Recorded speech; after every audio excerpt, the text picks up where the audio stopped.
This is your News Source Evening Bulletin for today, Monday, the 23rd day of March in the year 2020. I'm Gordon Mosley. Here is what we're tracking tonight. The representative of the PAHO WHO in Guyana, Dr. William Aducro, is calling for all sectors of the Guyanese society to get on board the fight against the coronavirus, as a sudden increase in cases here could spell trouble for the local health sector. There is a modeling that came out that says by the time we finish this, Guyana could have about 1,400 cases. Now, another modeling came only 2 days ago from a medical analyst from the US, which said every country should be looking at 40 to 80% of its population. You imagine Guyana coming down with about 300,000 people. That will overwhelm the health system. So I think the initial phase has been okay, but we need to plan further. So far, Guyana has recorded 5 confirmed cases of the coronavirus with 1 death, with a fear that there might be other cases that are undetected. In an interview with News Source today, Dr. William Aducro said the fight against the coronavirus is not just one for the health ministry and officials in the health sector. He said it must involve all players in the society. Timeliness in terms of possibly a lockdown, we don't have it as yet. And you will understand, I mean, when in this political climate, it's difficult to do certain things. China locked down a whole city of 50 million people, and they did it. They were able to have a plateau in the number of cases, and for the cases to fall in about 2.5 months, to a point that 3 days ago, for almost 72 hours, China did not have a new case. That means that it can be done, and but some of them may need to be what will look like draconian regulations in terms of self-quarantine. If the person doesn't want to stay at home, what do? Streets must be empty. If persons don't have to be on the street, they don't have to come to the street. What do we do in terms of funerals, in terms of weddings, in terms of churches, religious functions? All those must be tackled, and must be tackled with the earnestness that it deserves. And the thing is, we must do it now.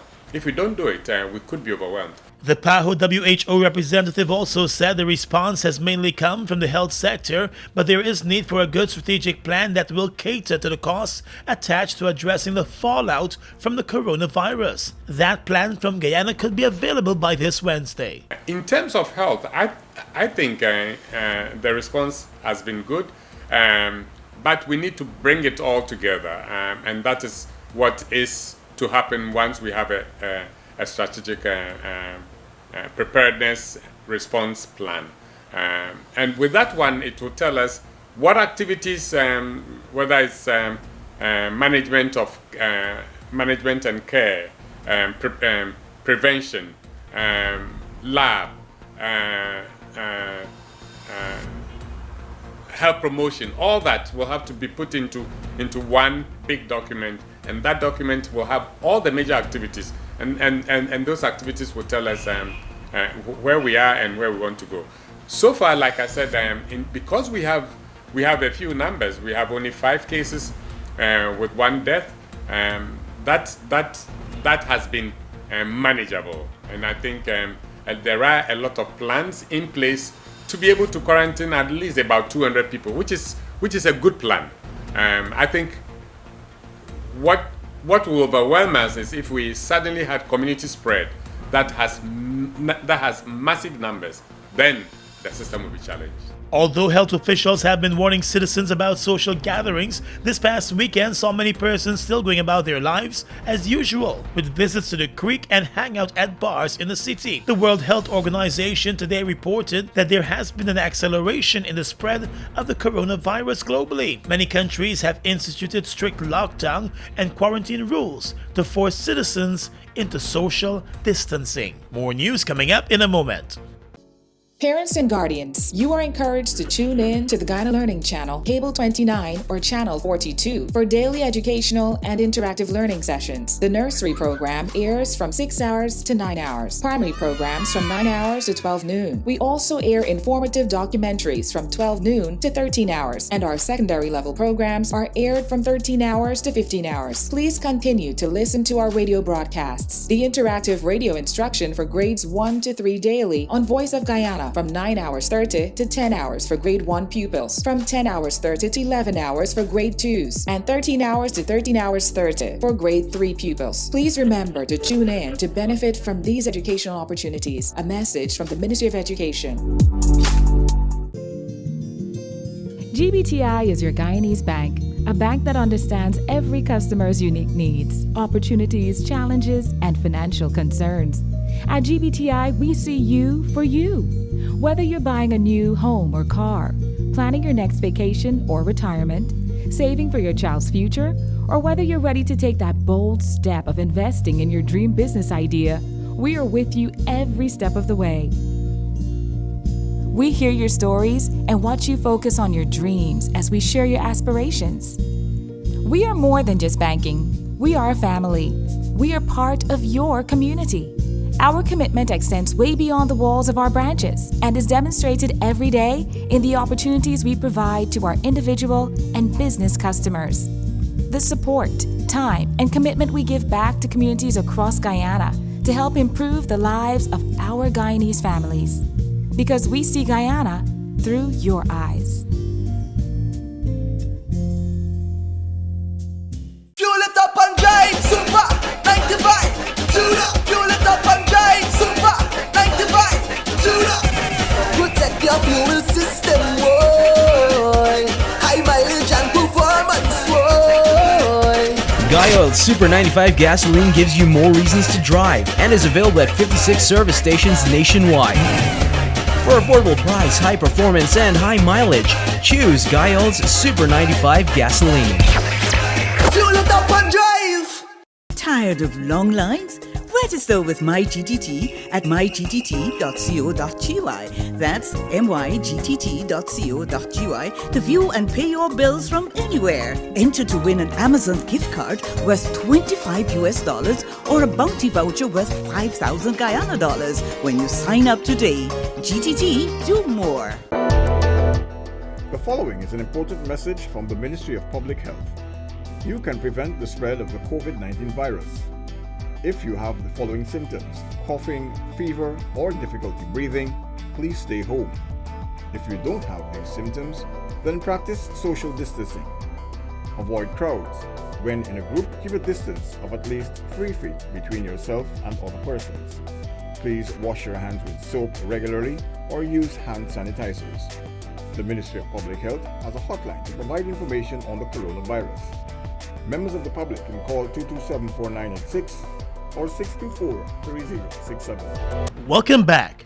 As Guyana continues to fight the coronavirus, the Minister of Public Health, Valda Lawrence, is encouraging citizens to practice social distancing and follow the guidelines from the Ministry of Public Health and the World Health Organization. Speaking to News Source last evening, Minister Valda Lawrence said health officials in Guyana have done a good job so far at containing the virus, and she encouraged persons to make use of the many hotline numbers if they are in need of additional information. According to the Public Health Minister, when it comes to figures about the cases in Guyana, the sources would be the Ministry of Public Health and the World Health Organization. She warned about websites with fake figures and fake news about the state of the coronavirus in Guyana and other countries. And in response to the Cuban Health Ministry reporting that 2 of its cases are Cuban nationals who were in Guyana earlier this month, Minister Lawrence said there has been no official report of those cases to Guyana or to the World Health Organization. Cuban nationals frequent Guyana weekly to do shopping. However, many of them use flights that are in transit in Panama and Aruba, and in some cases Trinidad and Tobago. There are no direct flights between Cuba and Guyana. The Public Health Minister said the World Health Organization has also put out predictions for the spread of the virus, and she's hoping that Guyana gets nowhere close to the predictions for the country. The Ministry of Public Health wants private hospitals to report cases of patients turning up in their emergency rooms with symptoms similar to those for the coronavirus. coronavirus. A similar demand has also been dispatched to all other hospitals and clinics across the country. Let's tell you now that the Ministry of Education has announced that schools will remain closed for the next 3 weeks, taking the closure into the Easter break. In a statement, the ministry said that considering the current situation with regard to the coronavirus, schools which were closed from last week will be closed for the additional week, March 30th to April 3rd, and that will lead into the Easter term vacation, which will run from the 6th of April until the 17th. The commencement of the third term for the current academic year remains as scheduled, the 20th of April, the ministry said. The Education Ministry is still to make a decision on the sitting of the National Grade 6 Assessment Examinations. The examinations were scheduled for the 8th and 9th of April, but those dates were postponed and new dates are still to be announced. As part of Guyana's efforts to cut back on social interactions, the Ministry of Education announced the early closure of schools. The ministry has also indicated that extra lessons should not be conducted during the closures. Well, Republic Bank has announced several measures to relieve customers of some of the financial impact they may face as a result of the coronavirus pandemic. In a statement this afternoon, Republic Bank Guyana announced a moratorium on personal and mortgage loans for up to 6 months. This will be available upon request by the customers. Additionally, debt restructuring will be considered on a case-by-case basis, and the bank will also allow a temporary increase of overdraft and credit card limits on a case-by-case basis. There will be automatic waivers for the next 6 months on credit card late fees and over-limit fees. The bank is also waiving late fees and loan payments and penalties for early withdrawal of certificates of deposit. There will also be a reduction in the overdraft interest rate. The same moratorium is being extended to SME, commercial, and corporate customers. Customers seeking to benefit from the moratorium and automatic waivers must be in good standing with the bank. In the finance sector, commercial banks across the country will be closing a little earlier as they take precautions against the coronavirus. The Association of Bankers announced today that the banks, which would usually close their doors at 2 p.m. daily, will now be closing at 12 noon. They will continue to open at 8 o'clock in the morning. The new measure will take effect from tomorrow, Tuesday, and continue until further notice. In its statement, the Banking Association encouraged customers to utilize online and mobile banking to monitor accounts, view account balances, and make payments and transfer funds. ATM services will remain the same for the provision of additional services. Republic Bank, Scotiabank, the Marara Bank, Citizens Bank, GBTI, New Building Society, Bank of Baroda, Hand in Hand Trust Corporation, the Guyana Americas Merchant Bank, and Trust Corporation will all be part of the early closure of business. With the attorneys in the election recount matter appearing before Justice Franklin Holder today, ahead of their oral arguments and submissions, the legal team representing the PPP General Secretary Barrett Jagdeo has made a request for the Elections Commission to release all of its statements of poll in the matter. The attorney representing the Chief Elections Officer and the Returning Officer Neil Boston said such a request cannot be placed before the court at this stage. He said any such request could come in an elections petition and should not be entertained at this time. He said it's a clear case of the General Secretary for the PPP wanting to bring an election petition through the back door of the court. There's no such thing as discovery. You can't want to bring through the back door something that is expressly shut out from coming through the front door in a process like this. That has to be done by way of election petition. But PPP-nominated GCOM Commissioner says Gunaraj did not share Boston's opinion. He said documents belonging to the Commission are documents that belong to the citizens of Guyana, and the request could be met in the name of transparency. It matters not. SOPs, elections are in the possession of the people. It is not dogs and cats that vote in elections. They are citizens just like you and I. And citizens who vote have a right to proper and transparent processes for the declaration of their results. And statements of poll, which are the conclusive evidence of the results of those elections, of course, are I believe, an entitlement of electors who participated in the process. I disagree. I disagree strongly with the contention that this is not the forum and that it should be for an elections petition. He was expected to rule tomorrow on whether he will allow the request. Meanwhile, in an affidavit to the court, GCOM chairperson Justice Claudette Singh has once again given the undertaking to facilitate a recount of the votes. She reminded that she gave a similar undertaking in the matter before the Chief Justice recently and has not changed from that position. The court action, which has effectively put a hold on any recount, was initiated by a candidate of the APNU-AFC in her private capacity as a citizen, as she questioned the legality of a national recount being supervised by CARICOM. Today marked 3 weeks since the elections, and the Commission is still to make a final declaration. This is the second time that the work of the Commission has been stalled since the elections because of a court matter. President David Granger was the first to call for a national recount, and he initiated a process that involved a high-level team from CARICOM. That team was forced to withdraw when the issue moved to the courts. On the police blotter, the driver who sped away from the scene after hitting down a cyclist on Saturday night along Brickdam has surrendered to the police. While the police force has not released his name, he has been identified as a 38-year-old man from South Vizsla's East Coast Demerara. The accident claimed the life of 61-year-old Vibert Tyrrell of Northeast Penitence. Tyrrell was riding across Brickdam at Chambers Place when the car slammed into him. The car was heading east along Brickdam. The cyclist was pronounced dead at the scene. A post-mortem examination conducted today revealed that he died from multiple injuries. Persons in the area said immediately after the accident, the driver came out of the car, picked up his license plate, and sped away from the scene. However, in his getaway, he may not have realized that one of the car's mirrors had broken off and was left at the scene. The mirror was engraved with the license registration number PXX 3934, and investigators found it close to the body as they probed the accident on Saturday night. With investigators aware of the vehicle registration number, the driver turned up at the Albertown police station yesterday in the company of his attorney. He's expected to be charged soon. Across the region is coming up next.